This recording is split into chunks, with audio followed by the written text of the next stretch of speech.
In this Golf Smart Insight, we're going to talk about the 3 drivers of the golf swing. And I don't mean the golf club, the driver, your number 1 would. I'm talking about the 3 kind of organizers of movement. So I've talked about this with a number of other teaching professionals and kind of amateurs that really study the swing, and it seems to help clarify things a lot. There are 3 major things that you're going to try to do when you play golf.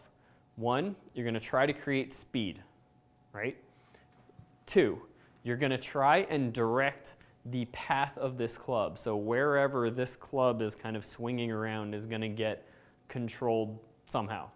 And then 3, you're going to try to organize the club head to that path.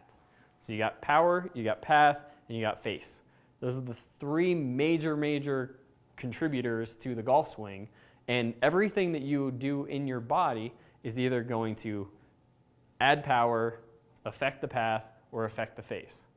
Now, the major ones that affect the face are going to be your hands and your forearms, because that's the only thing that's going to change that orientation there.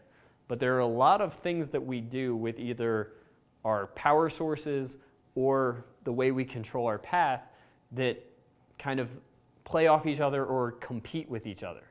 Let's take the example of, say, I'm trying to create power from my legs, right? So the more that I create power from my legs, pretty much in any direction, it's going to tend to cause the path to get a little bit more shallow.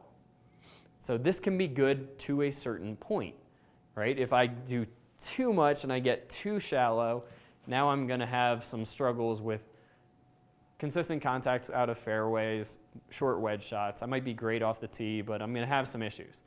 Conversely, someone that doesn't use their lower body for power at all will tend to have a little bit more steep swing, or they're going to have to create that shallowness of the path from somewhere else.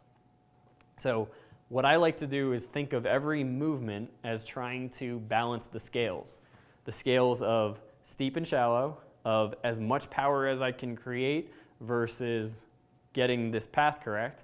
And then the last kind of little wild card is the club face alignment, because sometimes the only way you know how to align the face is if your path is wrong.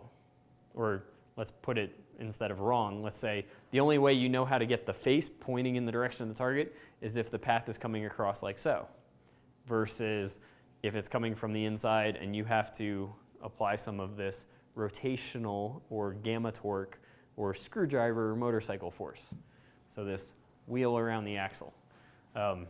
So if you break it down that way, you can learn how to create speed from the body, how to not limit that speed with your arms, or how to delay the release of the arms, how to control the path both with the body and the arms, and how to control the face with the hands. It ends up being about, a handful of very key movements. And so that's what I've tried to break the golf swing down to. You can do as much or as little of these movements as you need, but you'll see how these movements contribute to both speed, the path, and the face, which is ultimately how we develop that long, consistent shot from either the fairway or off the tee.